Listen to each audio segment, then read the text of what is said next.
ਅਸੀਂ ਜੋ ਜ਼ਿੰਦਗੀ ਜਿਉਂਦੇ ਹਾਂ, ਇਹਦੇ ਦੋ ਪੁਆਇੰਟਸ ਨੇ। ਸਾਡੀ ਜ਼ਿੰਦਗੀ ਇੱਕ ਜਗ੍ਹਾ ਤੋਂ ਸ਼ੁਰੂ ਹੁੰਦੀ ਏ, ਦੂਜੀ ਜਗ੍ਹਾ 'ਤੇ ਜਾ ਕੇ ਖ਼ਤਮ ਹੋ ਜਾਂਦੀ ਏ। ਜ਼ਿੰਦਗੀ ਸ਼ੁਰੂ ਹੁੰਦੀ ਏ ਜਨਮ ਤੋਂ, ਜਿੱਥੋਂ ਜੀਵਨ ਪ੍ਰਾਰੰਭ ਹੁੰਦਾ ਹੈ, ਅਤੇ ਜ਼ਿੰਦਗੀ ਖ਼ਤਮ ਹੋ ਜਾਂਦੀ ਏ ਜਦੋਂ ਸਾਡੇ ਸਵਾਸ ਪੂਰੇ ਹੋ ਜਾਂਦੇ ਨੇ।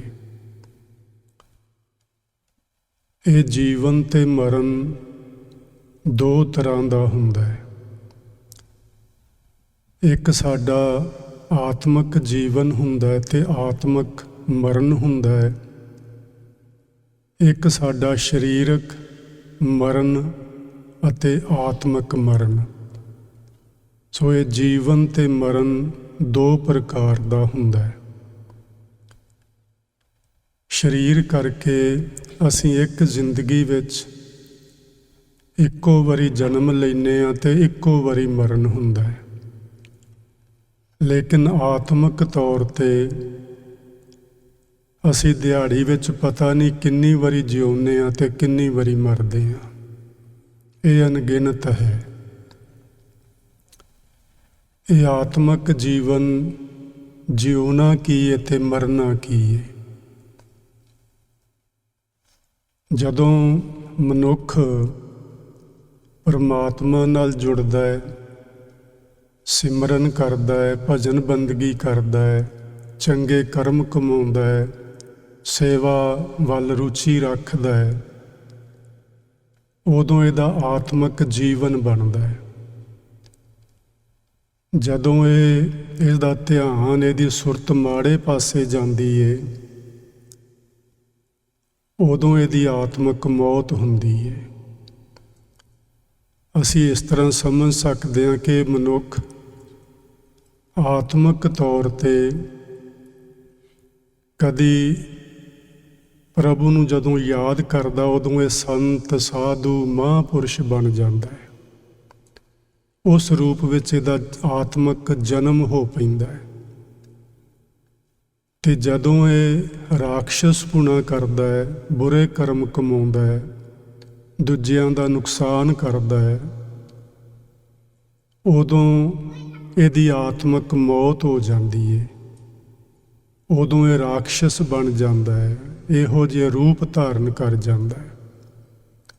ਸੋ ਇਹ ਦੋ ਤਰ੍ਹਾਂ ਦਾ ਜੀਵਨ ਅਤੇ ਮਰਨ। ਸਰੀਰਕ ਮਰਨ ਇੱਕੋ ਵਾਰੀ, ਸਰੀਰਕ ਜਨਮ ਇੱਕੋ ਵਾਰੀ, ਆਤਮਿਕ ਜੀਵਨ ਬਹੁਤ ਵਾਰੀ ਅਤੇ ਆਤਮਿਕ ਮਰਨ ਵੀ ਬਹੁਤ ਵਾਰੀ। ਸਿਆਣਿਆਂ ਦਾ ਮਤ ਹੈ ਜਿਹੜਾ ਸਾਡਾ ਆਤਮਿਕ ਜੀਵਨ ਹੈ, ਇਹ ਸਾਡੇ ਵਿਚਾਰ ਨਾਲ ਸੰਬੰਧ ਰੱਖਦਾ ਹੈ। ਜਦੋਂ ਅਸੀਂ ਚੰਗੀ ਵਿਚਾਰ ਬਣਾਉਂਦੇ ਹਾਂ, ਚੰਗੀ ਸੋਚ ਸੋਚਦੇ ਹਾਂ, ਅਤੇ ਅਸੀਂ ਇੱਕ ਚੰਗੇ ਇਨਸਾਨ ਬਣਦੇ ਹਾਂ। ਜਦੋਂ ਸਾਡੀ ਵਿਚਾਰ ਮਾੜੀ ਹੁੰਦੀ ਹੈ, ਵਿਚਾਰ ਘਟੀਆ ਹੁੰਦੀ ਹੈ, ਉਦੋਂ ਅਸੀਂ ਇੱਕ ਤਰ੍ਹਾਂ ਨਾਲ ਦੈਂਤ ਜਾਂ ਰਾਖਸ਼ਸ ਬਣ ਜਾਂਦੇ ਹਾਂ। ਸੋ ਆਪਾਂ ਅੱਜ ਦੇ ਇਸ ਥੋੜ੍ਹੇ ਜਿਹੇ ਸਮੇਂ ਵਿੱਚ ਸਮਝਣ ਦੀ ਕੋਸ਼ਿਸ਼ ਕਰਦੇ ਹਾਂ ਗੁਰੂ ਅਰਜਨ ਦੇਵ ਮਹਾਰਾਜ ਜੀ ਦੇ ਪਾਸੋਂ। ਉਹਨਾਂ ਨੇ ਇੱਕੋ ਸ਼ਲੋਕ ਵਿੱਚ 4 ਪੁਆਇੰਟਸ ਲਏ ਹੋਏ ਨੇ, ਔਰ ਇਹ 4 ਕੁਐਸਚਨ ਇੱਕੋ ਸ਼ਲੋਕ ਵਿੱਚ ਅਤੇ ਇਹਨਾਂ 4 ਦੇ ਜਵਾਬ ਵੀ ਦਿੱਤੇ ਹੋਏ ਨੇ। ਇਹੋ ਹੀ ਗੁਰਬਾਣੀ ਦੀ ਖਾਸੀਅਤ ਹੈ ਕਿ ਉਹ ਸਵਾਲ ਖੜਾ ਕਰਕੇ ਉਹਨੂੰ ਛੱਡ ਨਹੀਂ ਦਿੰਦੇ। ਇਹ ਨਹੀਂ ਕਿ ਸਵਾਲ ਗੁਰੂ ਜੀ ਨੇ ਕੀਤਾ ਅਤੇ ਤੁਸੀਂ ਲੱਭਦੇ ਫਿਰੋ ਕਿਤੇ ਹੋਰ ਵੇਦਾਂ ਸ਼ਾਸਤਰਾਂ 'ਚੋਂ। ਐਸਾ ਨਹੀਂ ਹੁੰਦਾ। ਗੁਰਬਾਣੀ ਵਿੱਚ ਸਵਾਲ ਖੜਾ ਕੀਤਾ ਗਿਆ ਅਤੇ ਨਾਲ ਹੀ ਉਹਦਾ ਜਵਾਬ ਦਿੱਤਾ ਗਿਆ। ਜੇ ਨਾਲ ਨਾ ਵੀ ਹੋਵੇ ਅਤੇ ਥੋੜ੍ਹਾ ਬਹੁਤਾ ਅੱਗੇ ਪਿੱਛੇ ਅਸੀਂ ਪੜ੍ਹੀਏ ਅਤੇ ਸਾਨੂੰ ਉਹਦਾ ਜਵਾਬ ਮਿਲ ਜਾਂਦਾ ਹੈ। ਇਹ 4 ਪੁਆਇੰਟਸ ਲਏ ਨੇ ਗੁਰੂ ਜੀ ਨੇ। ਮਰਨ ਕੀ ਹੈ ਅਤੇ ਜੀਵਨ ਕੀ ਹੈ। ਫਿਰ ਅਗਲਾ ਸਵਾਲ ਹੈ ਉਹਨਾਂ ਦਾ, ਨਾਮ ਪ੍ਰਾਪਤ ਕਿੱਥੋਂ ਹੁੰਦਾ ਹੈ ਅਤੇ ਨਾਮ ਪ੍ਰਾਪਤ ਕਿਸ ਨੂੰ ਹੁੰਦਾ ਹੈ। ਇਹ 4 ਸਵਾਲ ਕਰਕੇ ਚਾਰਾਂ ਦੇ ਉਹਨਾਂ ਨੇ ਸਾਨੂੰ ਜਵਾਬ ਦਿੱਤੇ ਨੇ।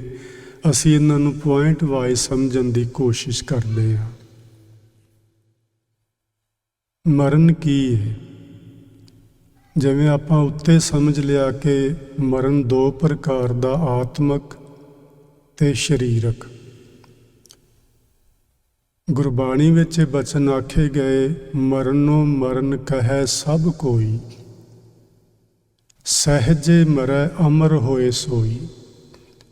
ਮਰਨ ਮਰਨ, ਮੌਤ ਮੌਤ ਦੀਆਂ ਗੱਲਾਂ ਸਾਰੇ ਲੋਕ ਕਰਦੇ ਨੇ ਕਿ ਬਈ ਇੱਕ ਦਿਨ ਮਰ ਜਾਣਾ ਹੈ, ਸਭਨਾਂ ਨੇ ਮਰਨਾ ਹੈ। ਲੇਕਿਨ ਕੀ ਸਾਨੂੰ ਵਿਸ਼ਵਾਸ ਹੈ ਇਸ ਗੱਲ ਉੱਤੇ ਕਿ ਸੱਚਮੁੱਚ ਅਸੀਂ ਮਰਨਾ ਹੈ?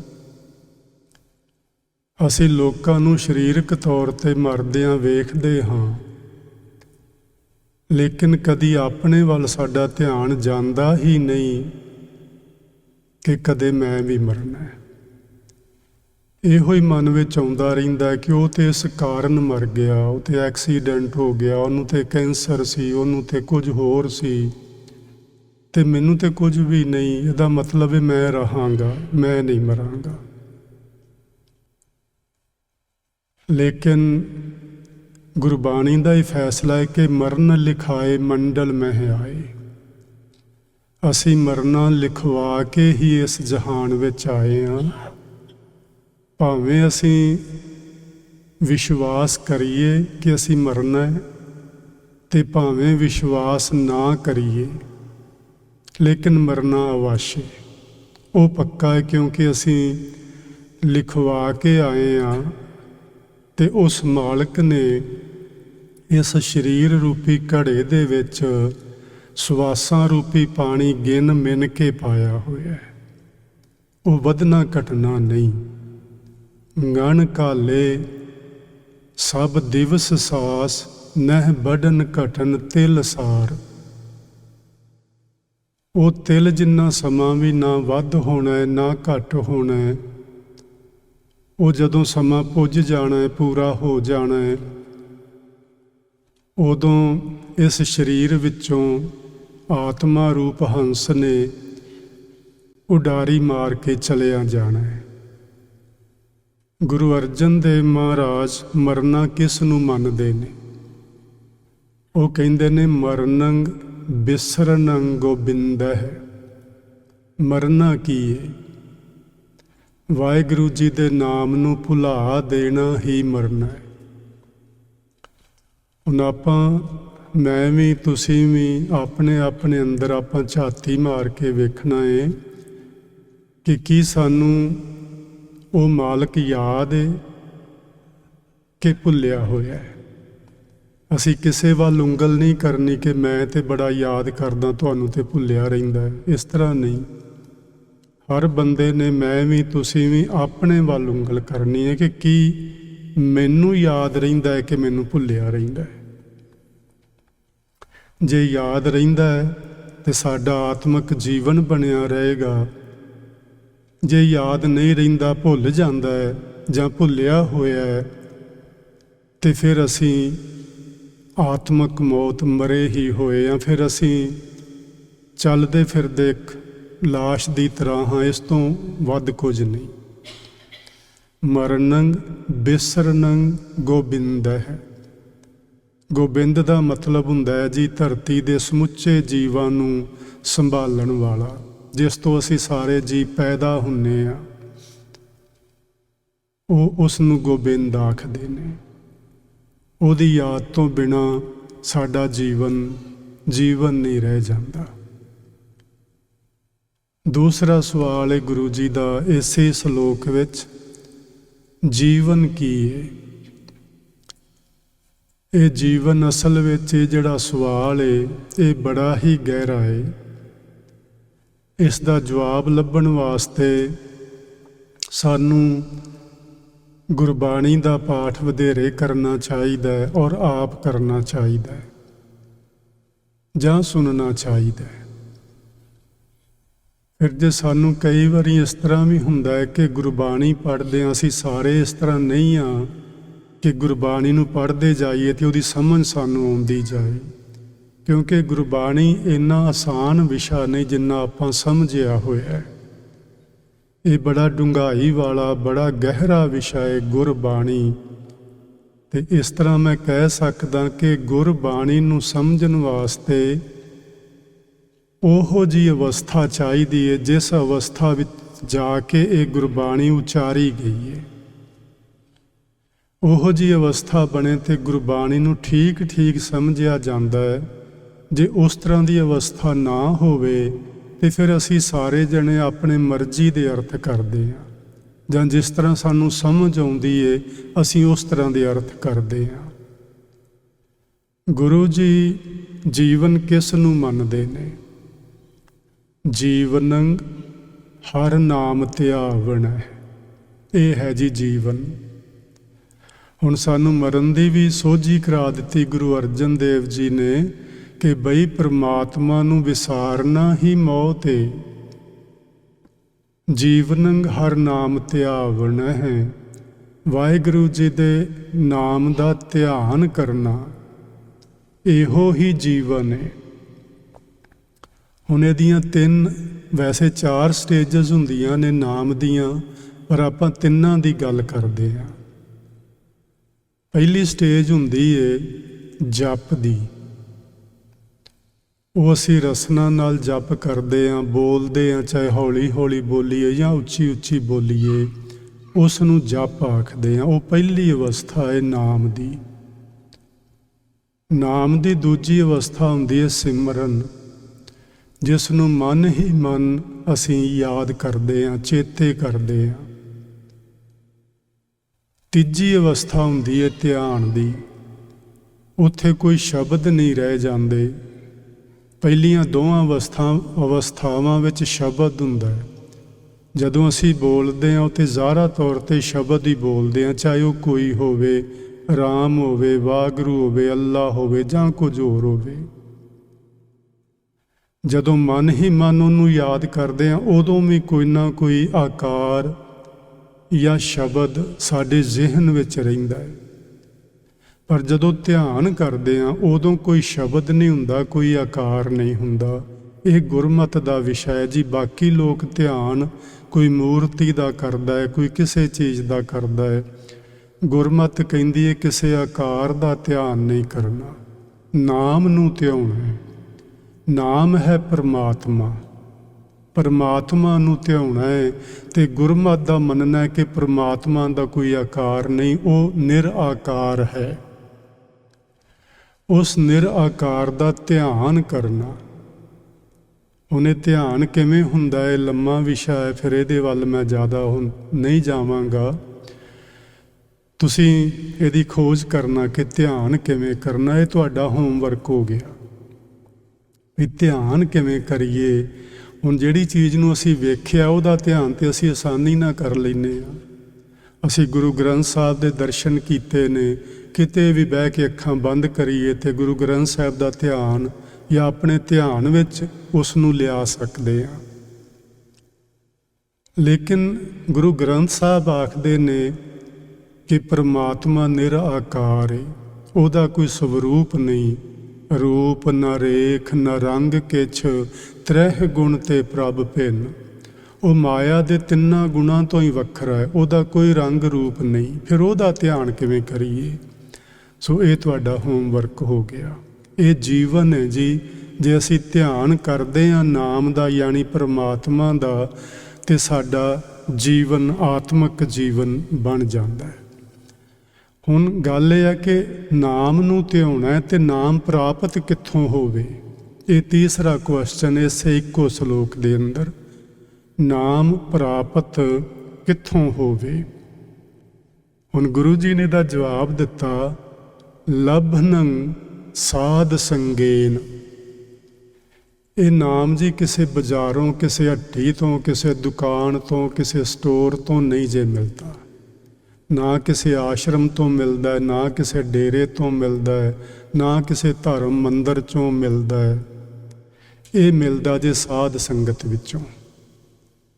साध संगत किन्नू कहिंदे ने? सत संगत कैसी जानी है, जिथे एको नाम वखाणी है। ਉਸ ਨੂੰ ਸਤ ਸੰਗਤ ਆਖਦੇ ਨੇ। ਉੱਥੋਂ ਨਾਮ ਮਿਲਦਾ ਜਿੱਥੇ ਕੇਵਲ ਨਾਮ ਦੀ ਚਰਚਾ ਹੋਵੇ, ਹੋਰ ਗੱਲਾਂ ਨਾ ਹੋਣ। ਤੇ ਆਪਾਂ ਵੇਖ ਹੀ ਲਿਆ ਗੁਰਦੁਆਰਿਆਂ 'ਚ, ਮੰਦਰਾਂ 'ਚ, ਹੋਰ ਜਿੰਨੇ ਧਰਮ ਸਥਾਨ ਨੇ, ਨਾਮ ਦੀ ਚਰਚਾ ਤੇ ਜੀ ਬਹੁਤ ਘੱਟ ਹੁੰਦੀ ਏ, ਕਦੀ ਕਦਾਈ ਤੇ ਕਿਤੇ ਕਿਤੇ ਹੁੰਦੀ ਏ। ਜ਼ਿਆਦਾਤਰ ਆਪਣੀਆਂ ਗੱਲਾਂ ਹੀ ਅਸੀਂ ਕਰਦੇ ਹਾਂ। ਸੋ ਅਸੀਂ ਜੇ ਨਾਮ ਪ੍ਰਾਪਤ ਕਰਨਾ ਚਾਹੁੰਦੇ ਹਾਂ ਤੇ ਸਾਨੂੰ ਸਾਧ ਸੰਗਤ ਵਿੱਚ ਬੈਠਣਾ ਚਾਹੀਦਾ ਹੈ। ਸਾਧ ਸੰਗਤ ਤੋਂ ਜਿੱਥੇ ਨਾਮ ਦੀ ਚਰਚਾ ਹੋਵੇ। ਗੁਰੂ ਸਾਹਿਬ ਨੇ ਬਾਣੀ ਵਿੱਚ ਲਿਖਿਆ, ਨਾਨਕ ਕੈ ਘਰ ਕੇਵਲ ਨਾਮ, ਦੂਜੀ ਕੋਈ ਗੱਲ ਹੀ ਨਹੀਂ। ਗੁਰੂ ਘਰ ਦੇ ਅੰਦਰ ਨਾਮ ਹੀ ਪ੍ਰਧਾਨ ਹੈ, ਬਾਕੀ ਸਾਰੀਆਂ ਚੀਜ਼ਾਂ ਗੌਣ ਹਨ, ਛੋਟੀਆਂ ਹਨ। ਨਾਮ ਦੀ ਪ੍ਰਧਾਨਤਾ ਹੈ ਤੇ ਉਹ ਨਾਮ ਪ੍ਰਾਪਤ ਕਿੱਥੋਂ ਹੋਣਾ ਹੈ? ਸਾਧ ਸੰਗਤ ਵਿੱਚੋਂ। ਸਾਧੂ ਸੰਗਤ ਲੱਗਿਆ ਤਰਿਆ ਸੰਸਾਰ। ਜਿਹੜੇ ਲੋਕ ਸਾਧੂ ਸੰਗਤ ਵਿੱਚ ਜੁੜਦੇ ਨੇ, ਮਹਾਂਪੁਰਸ਼ਾਂ ਦੀ ਸੰਗਤ ਵਿੱਚ, ਗੁਰੂ ਜੀ ਦੀ ਸੰਗਤ ਵਿੱਚ ਬੈਠਦੇ ਨੇ, ਉਹਨਾਂ ਦਾ ਪਾਰ ਉਤਾਰਾ ਹੋ ਜਾਂਦਾ ਹੈ। ਜਦੋਂ ਆਪਾਂ ਗੁਰਬਾਣੀ ਪੜ੍ਹਦੇ ਹਾਂ, ਜੇ ਮੰਨ ਲਓ ਆਪਾਂ ਗੁਰੂ ਨਾਨਕ ਸਾਹਿਬ ਜੀ ਦੀ ਬਾਣੀ ਜਪਜੀ ਦਾ ਪਾਠ ਕਰ ਰਹੇ ਹਾਂ, ਤੇ ਸਾਡੇ ਜ਼ਿਹਨ ਵਿੱਚ ਇੱਕ ਗੱਲ ਹੋਣੀ ਚਾਹੀਦੀ ਉਸ ਵਕਤ ਕਿ ਹੁਣ ਇਸ ਸਮੇਂ ਮੈਂ ਗੁਰੂ ਨਾਨਕ ਸਾਹਿਬ ਦੀ ਸੰਗਤ ਕਰ ਰਿਹਾ ਹਾਂ। ਜੇ ਸਾਡੇ ਮਨ ਵਿੱਚ ਇਸ ਤਰ੍ਹਾਂ ਦੇ ਵਿਚਾਰ ਆਉਣੀ ਸ਼ੁਰੂ ਹੋ ਜਾਏ ਤੇ ਫਿਰ ਗੁਰੂ ਨਾਨਕ ਸਾਹਿਬ ਆਪਣੇ ਤੋਂ ਦੂਰ ਨਹੀਂ ਹੋਣਗੇ। ਗੁਰੂ ਨਾਨਕ ਸਾਹਿਬ ਉੱਥੇ ਹਾਜ਼ਰ ਹੁੰਦੇ ਨੇ ਜਿੱਥੇ ਉਹਨਾਂ ਨੂੰ ਕੋਈ ਯਾਦ ਕਰਦਾ ਹੈ। ਉਹ ਭਾਵੇਂ ਹੁਣ ਸਾਡੇ ਕੋਲ ਸਰੀਰ ਕਰਕੇ ਨਹੀਂ ਹਨ, ਪਰ ਗੁਰੂ ਨਾਨਕ, ਉਹਨਾਂ ਦਾ ਆਤਮਿਕ ਜੀਵਨ ਇੰਨਾ ਉੱਚਾ ਤੇ ਸੁੱਚਾ ਏ, ਕਿਤੇ ਵੀ ਆਤਮਿਕ ਤੌਰ ਤੇ ਉਹਨਾਂ ਨੂੰ ਕੋਈ ਯਾਦ ਕਰੇ ਤੇ ਉਹ ਆਤਮਿਕ ਤੌਰ ਤੇ ਹਾਜ਼ਰ ਹੁੰਦੇ ਨੇ, ਸਰੀਰ ਕਰਕੇ ਨਹੀਂ, ਆਤਮਿਕ ਤੌਰ ਤੇ। ਸੋ ਜਦੋਂ ਆਪਾਂ ਬਾਣੀ ਦਾ ਪਾਠ ਕਰੀਏ, ਦੂਜੇ ਤੀਜੇ ਚੌਥੇ ਪਾਤਸ਼ਾਹ ਮਹਾਰਾਜ ਜੀ ਦੀਆਂ ਲਿਖਤਾਂ ਪੜ੍ਹੀਏ, ਉਹਨਾਂ ਦੀ ਬਾਣੀ ਦੇ ਸ਼ਬਦ ਪੜ੍ਹੀਏ, ਤੇ ਸਾਡੇ ਮਨ ਵਿੱਚ ਉਸ ਗੁਰੂ ਦੇ ਪ੍ਰਤੀ ਇਹ ਭਾਵ ਬਣੇ ਕਿ ਮੈਂ ਉਸ ਗੁਰੂ ਜੀ ਦੀ ਹੁਣ ਸੰਗਤ ਕਰ ਰਿਹਾ ਹਾਂ। ਜੇ ਇਸ ਤਰ੍ਹਾਂ ਦਾ ਭਾਵ ਬਣਨਾ ਸ਼ੁਰੂ ਹੋ ਜਾਏ ਤੇ ਸਮਝ ਲੈਣਾ ਆਪਾਂ ਸਾਧ ਸੰਗਤ ਕਰ ਰਹੇ ਹਾਂ, ਆਪਾਂ ਸਤ ਸੰਗਤ ਕਰ ਰਹੇ ਹਾਂ, ਆਪਾਂ ਗੁਰੂ ਜੀ ਦੀ ਸੰਗਤ ਕਰ ਰਹੇ ਹਾਂ। ਇਸ ਸੰਗਤ ਵਿੱਚੋਂ ਸਾਨੂੰ ਨਾਮ ਪ੍ਰਾਪਤ ਹੋਏਗਾ। ਨਾਮ ਦਾ ਅਰਥ ਪਰਮਾਤਮਾ, ਅਕਾਲ ਪੁਰਖ ਵਾਹਿਗੁਰੂ। ਇਸ ਜਗ੍ਹਾ ਤੇ ਸਾਨੂੰ ਪਰਮਾਤਮਾ ਦੀ ਪ੍ਰਾਪਤੀ ਹੋਏਗੀ। ਉਹ ਪਰਮਾਤਮਾ ਜਿਹੜਾ ਨਿਰਆਕਾਰ ਹੈ, ਉਹ ਵੀ ਸਾਨੂੰ ਆਤਮਿਕ ਤੌਰ ਤੇ ਸਾਡੇ ਜ਼ਿਹਨ ਵਿੱਚ ਕੋਈ ਚੀਜ਼ ਆ ਜਾਣੀ ਹੈ, ਜਿਹਨੂੰ ਅਸੀਂ ਸ਼ਕਤੀ ਆਖਦੇ ਹਾਂ, ਜਿਹਨੂੰ ਅਸੀਂ ਤਾਕਤ ਕਹਿੰਦੇ ਹਾਂ, ਜਿਹਨੂੰ ਅਸੀਂ ਐਨਰਜੀ ਕਹਿੰਦੇ ਹਾਂ। ਉਹ ਕੁਝ ਨਾ ਕੁਝ ਅਸੀਂ ਮਹਿਸੂਸ ਕਰਾਂਗੇ। ਉਸ ਨਿਰਾਕਾਰ ਨੂੰ ਅੱਖਾਂ ਨਾਲ ਵੇਖਿਆ ਤੇ ਨਹੀਂ ਜਾਣਾ, ਪਰ ਉਸ ਨੂੰ ਆਤਮਿਕ ਤੌਰ ਤੇ ਮਹਿਸੂਸ ਕੀਤਾ ਜਾ ਸਕਦਾ ਹੈ। ਸੋ ਆਪਾਂ ਜੀ ਸਾਧ ਸੰਗਤ ਕਰਿਆ ਕਰੀਏ। ਸਾਧ ਸੰਗਤ ਵਿੱਚੋਂ ਸਾਨੂੰ ਨਾਮ ਦੀ ਪ੍ਰਾਪਤੀ ਹੋਣੀ। ਅਖੀਰਲਾ ਉਹਨਾਂ ਦਾ ਬਚਨ ਹੈ, ਨਾਮ ਪ੍ਰਾਪਤ ਕਿਸ ਨੂੰ ਹੁੰਦਾ ਹੈ। ਇਹ ਵੀ ਤੇ ਸਾਰਿਆਂ ਨੂੰ ਨਹੀਂ ਨਾ ਹੋ ਜਾਂਦਾ। ਜਿੰਨੇ ਲੋਕ ਸਾਧੂ ਸੰਗਤ ਵਿੱਚ ਆ ਕੇ ਬੈਠਦੇ ਨੇ, ਕਿਤੇ ਸਾਰਿਆਂ ਨੂੰ ਤੇ ਨਹੀਂ ਨਾ ਨਾਮ ਦੇ ਦਰਸ਼ਨ ਹੋ ਜਾਂਦੇ ਜਾਂ ਨਾਮ ਪ੍ਰਾਪਤ ਹੋ ਜਾਂਦਾ, ਕਿਉਂਕਿ ਸਾਰਿਆਂ ਦਾ ਧਿਆਨ ਹੀ ਨਹੀਂ ਜੁੜਦਾ। ਆਪਾਂ ਜਿੰਨੇ ਹੁਣ ਬੈਠੇ ਹਾਂ ਸਾਧ ਸੰਗਤ ਵਿੱਚ, ਆਪਾਂ ਆਪਣੇ ਅੰਦਰ ਵੇਖ ਸਕਦੇ ਹਾਂ ਕਿ ਆਪਣਾ ਧਿਆਨ ਕਿੱਥੇ ਹੈ। ਕੰਮ 'ਚ ਤੇ ਨਹੀਂ ਲੱਗਿਆ ਹੋਇਆ, ਕਿਤੇ ਥੱਲੇ ਲੰਗਰ ਘਰ ਵਿੱਚ ਤੇ ਨਹੀਂ ਗਿਆ ਹੋਇਆ, ਕਿਤੇ ਟਾਈਮ ਵੱਲ ਤੇ ਨਹੀਂ ਮੈਂ ਅੱਗੇ ਕੰਮ ਤੇ ਜਾਣਾ ਸੀ, ਇੱਥੇ ਲੇਟ ਹੋਈ ਜਾ ਰਿਹਾ ਮੈਂ, ਇਸ ਤਰ੍ਹਾਂ ਦੀਆਂ ਵਿਚਾਰਾਂ ਤੇ ਨਹੀਂ ਅੰਦਰ ਆ ਰਹੀਆਂ। ਜੇ ਆ ਰਹੀਆਂ ਨੇ ਤੇ ਫਿਰ ਅਸੀਂ ਸਾਧੂ ਸੰਗਤ ਵਿੱਚ ਨਹੀਂ ਬੈਠੇ ਹੋਏ। ਜੇ ਇਹਨਾਂ ਵਿਚਾਰਾਂ ਤੋਂ ਰਹਿਤ ਹੋ ਕੇ ਸਾਡਾ ਧਿਆਨ ਸ਼ਬਦ ਨਾਲ ਜੁੜਿਆ ਹੋਇਆ ਤੇ ਫਿਰ ਆਪਾਂ ਸਾਧੂ ਸੰਗਤ ਵਿੱਚ ਆ। ਜਿਨ੍ਹਾਂ ਲੋਕਾਂ ਦਾ ਧਿਆਨ ਸਾਧੂ ਸੰਗਤ ਵਿੱਚ ਜੁੜ ਜਾਏ, ਉਹਨਾਂ ਨੂੰ ਨਾਮ ਪ੍ਰਾਪਤ ਹੁੰਦਾ ਹੈ। ਸੋ ਗੁਰੂ ਜੀ ਨੇ ਚੌਥਾ ਸਵਾਲ ਪੈਦਾ ਕੀਤਾ ਕਿ ਨਾਮ ਕਿਸ ਨੂੰ ਪ੍ਰਾਪਤ ਹੁੰਦਾ ਹੈ, ਤੇ ਆਖਿਆ ਅਖੀਰ ਵਿੱਚ, ਨਾਨਕ ਹਰ ਪੂਰਬ ਲਿਖਣਾ ਹੈ। ਜਿਨ੍ਹਾਂ ਦੇ ਭਾਗਾਂ ਵਿੱਚ परम पिता परमात्मा जी ने नाम लिखिया होया है, उन्हां नूं ये नाम प्राप्त हो जाता है। हुण इस तो अगे सवाल पैदा हो जाना है भी जे लिखेगा तो मिल जाएगा नाम, जे उन्हें नहीं लिखिया तो फिर कित्थों मिलना है सानू। पर जिहड़ा ये जीवन है ना जी सानू हुण मिलिया, ये सब कुछ लिखवाउण लई मिलिया होया है। हुण सानू ये लिखवा लेना चाहिए। जे आपां हुण ना लिखवाया तो फिर मौका नहीं मिलना। ये समा है, ये जीवन, ये जिंदगी असी जो चाहिए रब कोलों इहदे च लिखवा सकते हैं। उहदा मतलब की है, जिहो जे कर्म करांगे सबना लिखिया वुड़ी कलाम। जिहड़ी मालक दी कलम चल रही है ना, वो लगातार चलती है। सुते होइए जागते होइए कलम चलती रहिंदी है, तो जो असी कर रहे हैं वो लिखिया जा रहा है। जो कर रहे हैं भला बुरा वो सानू आप नू पता है। मैं पहला भी आख्या भी किसी वाल उंगल करन दी लोड़ नहीं, अपने वाल ही करनी चाहिए है।